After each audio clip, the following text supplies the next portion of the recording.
warmth and gaiety of a successful party, the pleasure of friends amongst friends, the anticipation of new and interesting people to meet. These are the elements of an enjoyable evening. These are often the memorable occasions in life. This is a story that started at a party, gay, joyous, festive. This is a story of a party that ended with fear and horror. It was a cry for help Sherlock Holmes will never forget. It was a lovely party. Wonderful party, Janet. Good night, Russell. No one deserves happiness more than you and Russell.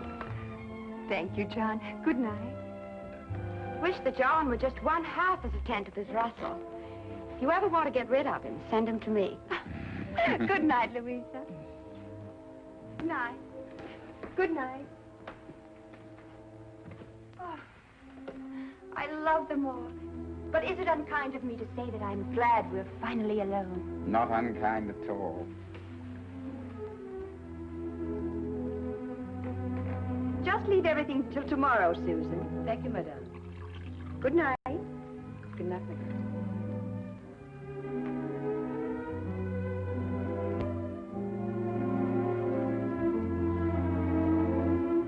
You've made me very happy this evening, darling. I really am the luckiest woman in the whole world. Our first anniversary. I wanted you to be happy this year. It couldn't be any other way with you. It might have been. Impossible. There may be a deep and dark side to my nature. Of course there is, darling. All interesting men have dark sides to their natures. Possibly even black. Almost certainly black. I'm a murderer. Of course you are. More than once. Innumerable times, I'm sure. 7 times. And are you going to murder 7 times again? Once again. Anyone I know? You? Oh, wonderful. And will you give me warning? I'm giving you warning. Will you kill me with kindness? No. Like this. Russell! Russell, you're hurting me. Russell, whatever came over you? I told you, my darling. Tomorrow, at exactly 9 o'clock, I will strangle you as I have strangled 7 before.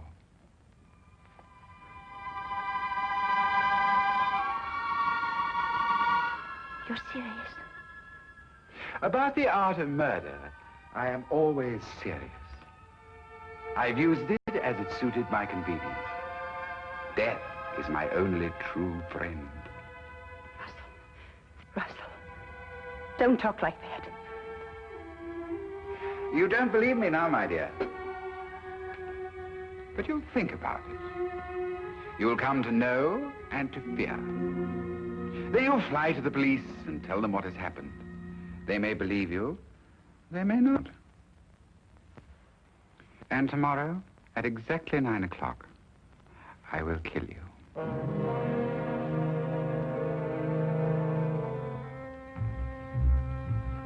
Good night, madam.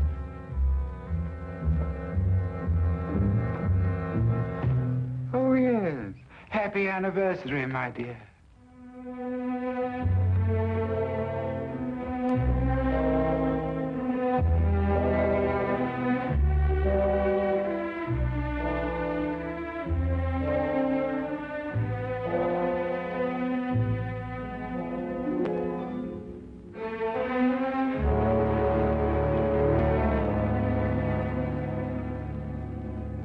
Suppose you tell us the whole story as it happened.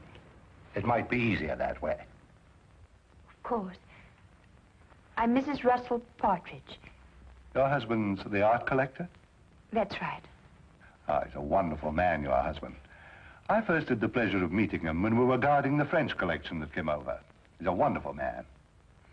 Everyone says so. Yes. Now, Tell me what's troubling you, Mrs. Partridge. You can rest assured that for your own sake as well as your husband's, Scotland Yard will do everything it possibly can.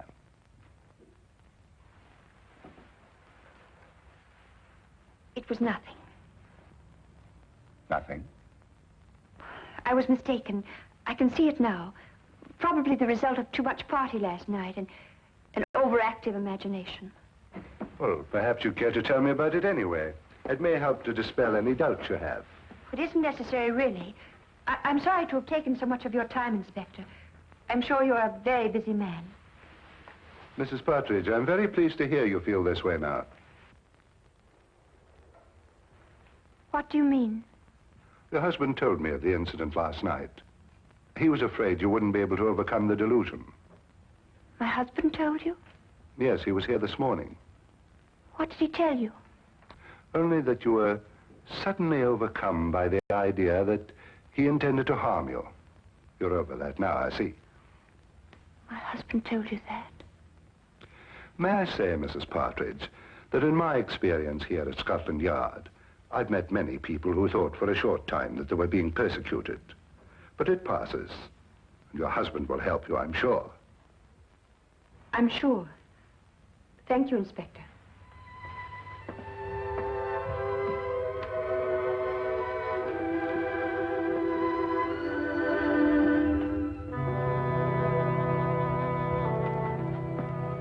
Well, what do you make of that, sir?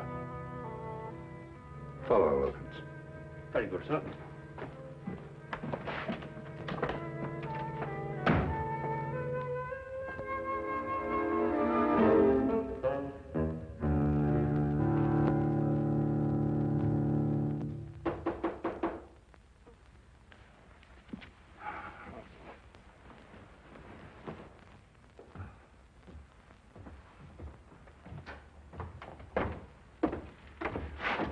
Yes?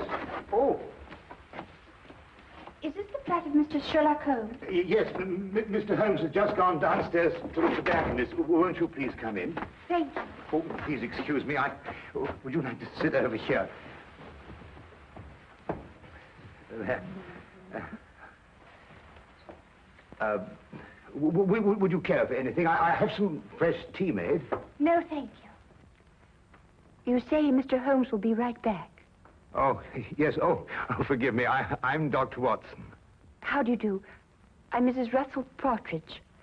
Oh, your husband's the art collector. Yes, Oh, I met him not long ago. Wonderful man. thank you. Of course, I'm not much an authority on art myself. I just like what I like, you know. But I understand he's one of our leading judges. Yes, that's true. Wonderful man. Interesting, too. Yes. I think perhaps I'd better leave. I was wrong to think that...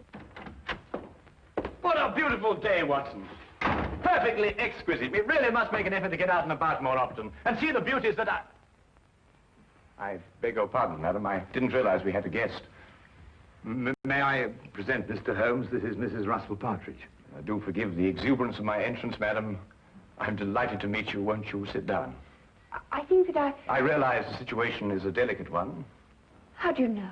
Because you didn't wish it to be known that you'd come here. So you left your carriage at the corner of the street and walked. You saw me? No, as a matter of fact, I didn't. But I observed that the hem of your skirt has picked up a certain amount of dust from the street. And though you undoubtedly came by carriage, because your shoes, which are extremely fashionable ones, were not meant for comfortable walking.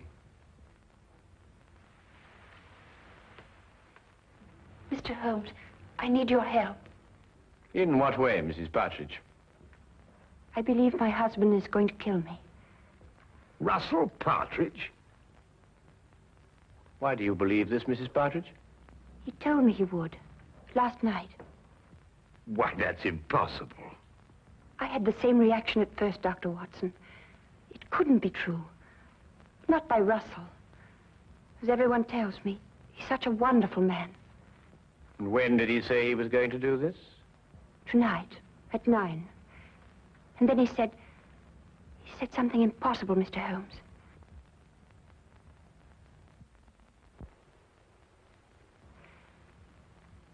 He said, I would be the 8th.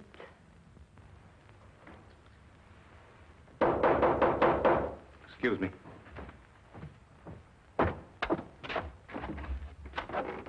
Hello, Inspector. What do I do for you? Hello, Dr. Watson. I want to speak to Mrs. Partridge. How do you know she's here? I had her followed from Scotland Yard. Oh, I see. I'm sorry to have to do this, Mrs. Partridge, but I was afraid you might still think you were in danger. I see now that you do. I'm sorry. But Lestrade, Mrs. Partridge has just told us that her husband is going to kill her tonight at 9 o'clock. Mr. Partridge came to the yard this morning to tell me that his wife was going to call on me. How did he know? He said you told him you were going to call. That's not true. I decided to do it this morning. It was 10 o'clock, I remember. Mrs. Partridge, at 10 o'clock, your husband was still sitting in my office. Mr. Holmes, I don't understand. I don't understand how Russell knew I would go to see Inspector Lestrade. I swear I never told him. Everything I told you is true, exactly as it happened. Do you believe that?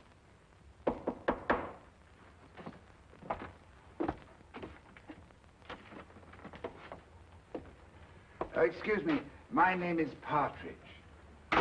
I believe my wife is here. Yes, indeed she is. Will you come in? Russell. I'm sorry I'm late, my dear. I was detained at the gallery. Are you ready to leave? How did you know I was here? How did I know you were here? Yes. How did you know? But you said you'd be here. You told me to meet you here. Have you forgotten?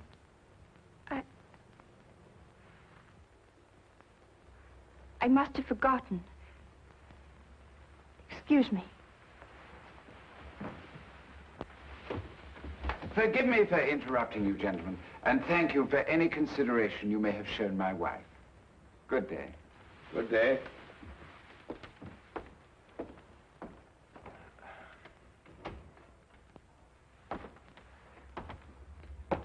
Well, I'd say that young woman was heading for a complete nervous breakdown. I've seen these delusion cases before.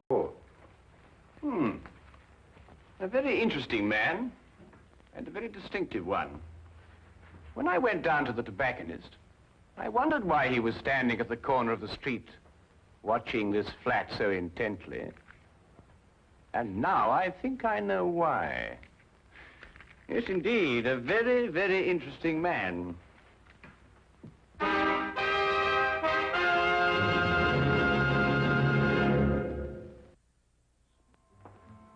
Well, Lestrade, there were two incidents in the romantic life of Russell Partridge. In the first case, his fiancée ran off with another man and was never seen again.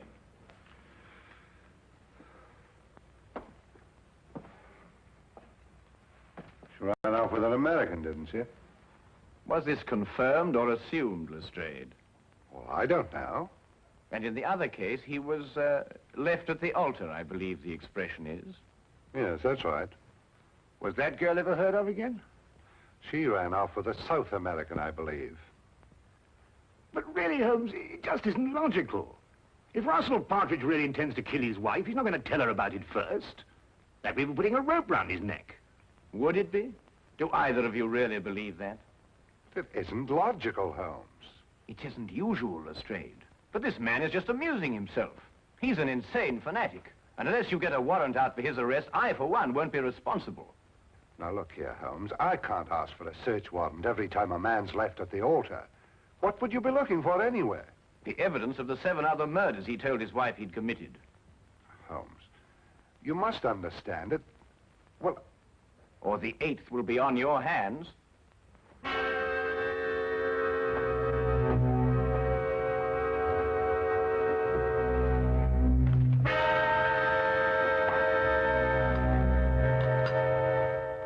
Going completely against his own judgment, Lestrade had the search warrant issued, and Scotland Yard entered the Partridge house and searched with the thoroughness and efficiency that only that organization was capable of.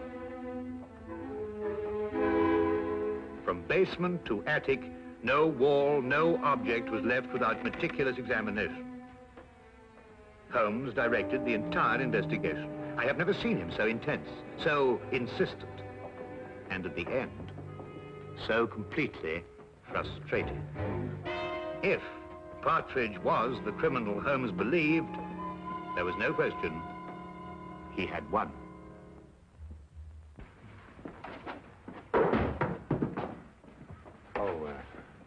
Naturally, Mr. Partridge, the Yard will assume responsibility for putting things back as they were. Thank you, Inspector. I do hope you'll forgive us bursting in like this. It's, Mr. Holmes who... I understand Mr. Holmes very well. I suppose I'd feel the same way, under the circumstances.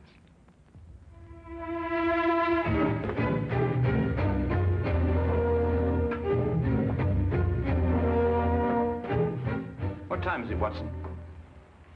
A few minutes after 7, 5 minutes since you last asked me. It's there, Watson. It's there. I'll swear it's there. What's there? The evidence that Mrs. Partridge isn't lying, that her husband is a murderer. It's in that house somewhere. I'll swear it. But you've searched all over the house, Holmes. You've measured every inch of it. I know, Watson, but it is there. I've overlooked something. And unless I can find out what it is, that girl is going to be murdered in 2 hours. He said 9 o'clock. Even if he intends to murder the girl, he doesn't have to do it on schedule. But he does. That's part of his disease. That man works like a clock. He tempts the police by having the victim report the murder in advance, and then he has to complete his game by murdering on the moment, the exact moment. Ah. Now where are you going? Out. That I can see, but where? For a walk. We believe we searched every inch of that house. Now I've got to find the one place that I missed.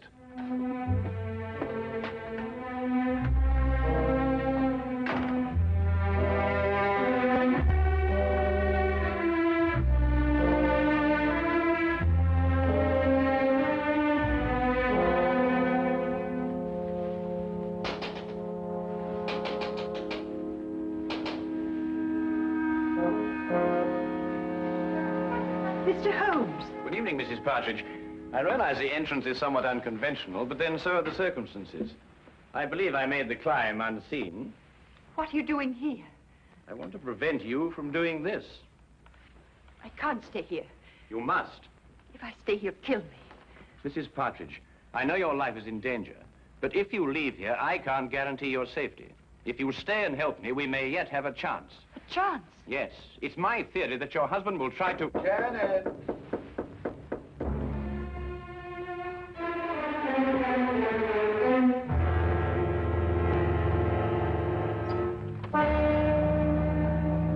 Hello, my dear.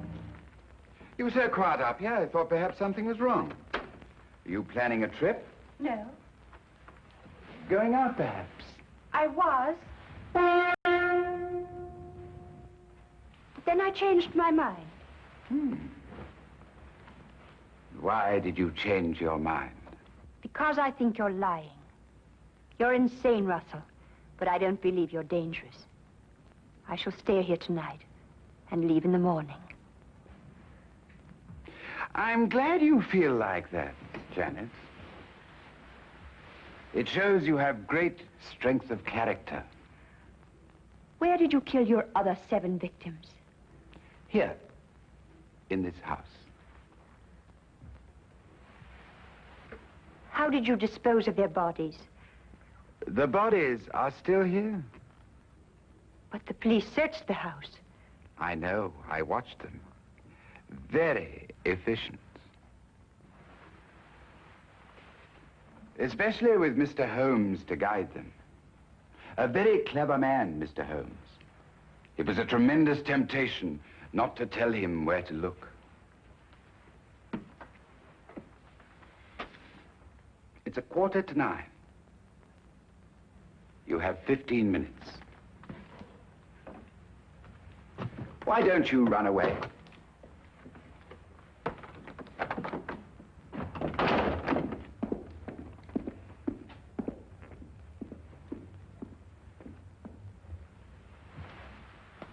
Very well done indeed, Mrs. Partridge.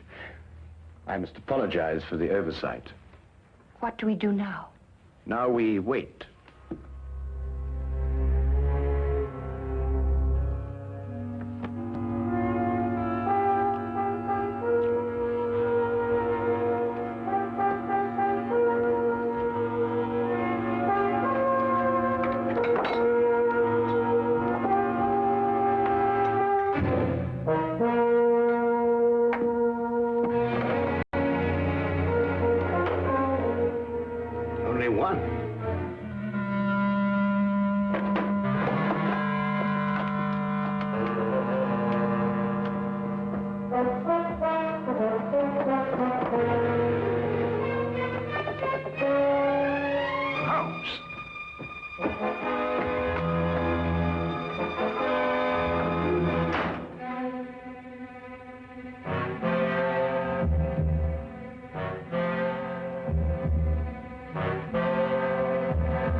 Remember it.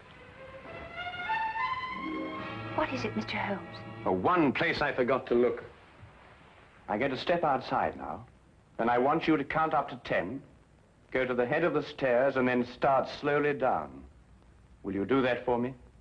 I'll try. Don't worry. I'll be there. 10 seconds, remember?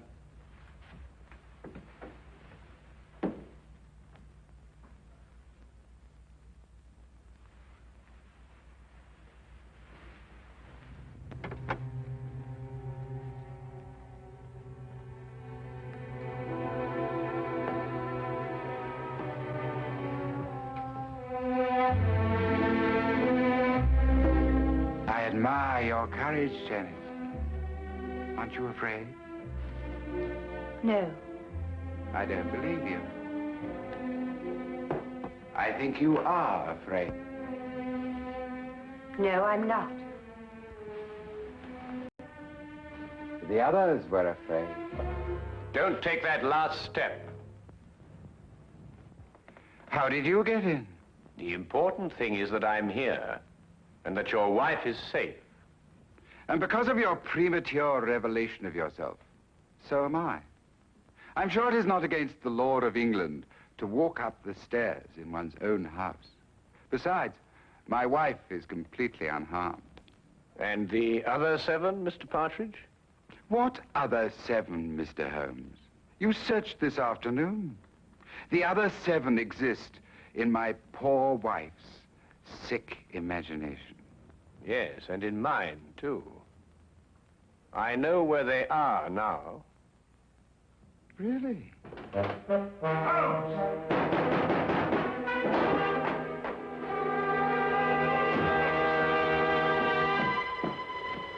What's happened? Get the poker from the fire, Watson. Poker? Yes, the poker.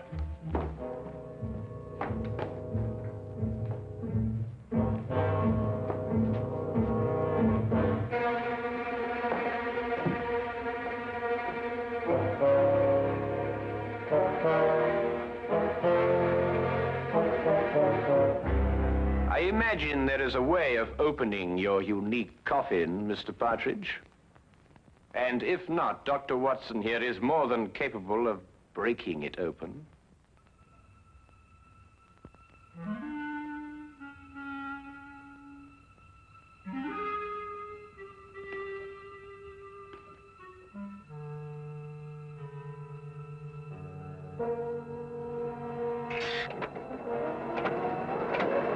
Oh, good Lord! The mortal remains of his 7 victims, Watson. Each step a coffin, and each coffin a monument to the most insane killer I have ever met.